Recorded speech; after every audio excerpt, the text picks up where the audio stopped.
From one extreme to another, tonight Denver is bracing for a winter storm just 2 days after record 101-degree heat. Temperatures are expected to drop some 60 degrees from the mid-90s today to the mid-30s and snow by tomorrow. Too soon.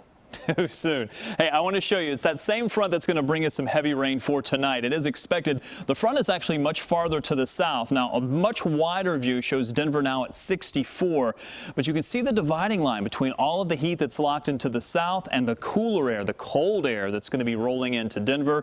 That front extends to the east, and that is where we see most of the rain north of the front. And north of the front is key for most of the rain because we are going to stay on the north side of that front, while it appears to stay across the central part of Illinois and Indiana. Heavy rain has already developed. There's the front. It's going to likely stay there. We were concerned that maybe it was going to lift a little farther to the north, but let me show you some new data that I have in place that keeps the cooler air locked in and also keeps the rain over us for at least about 24 hours or so. We are expecting pretty heavy rain overnight, and those northeast winds are going to continue as well. That means the waves on the lake likely aren't going to begin to calm down for at least another 24 hours. If nothing else, the waves may actually get a little bit higher. 3 a.m. heavy rain expected. You will hear some rumbles of thunder overnight. Not expecting any severe weather, but we will definitely be watching the radar for sure. Even through early morning, we are expecting heavy rain, and we could see some minor flooding, especially on the streets and some of the areas of the city that are typically used to flooding when we get a lot of rain in a short amount of time.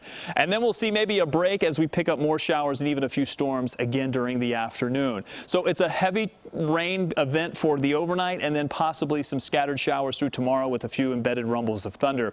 It appears the bulk of the rain will fall tonight, and the models really haven't backed off of 1 to 2 inches of rain, with a few isolated spots picking up a little bit more than that. We really actually could use the rain. I know most of you would be okay with a little bit of rain, and notice I mentioned we're staying on the cooler side of the front.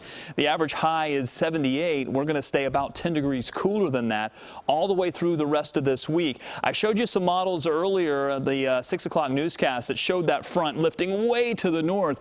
I don't think it's going to do that. I said I don't buy into it. The new data that's come in actually keeps all of that warmer air much farther to the south, not just tomorrow, but through most of this week. It tries to lift to the north as we get into Wednesday afternoon, just doesn't quite make it. It's going to stay much farther to the south. So for our 7-day forecast, we're keeping the cooler air locked in. For those of you that maybe like a little taste of fall, it is going to feel much cooler. Overnight lows into the 50s.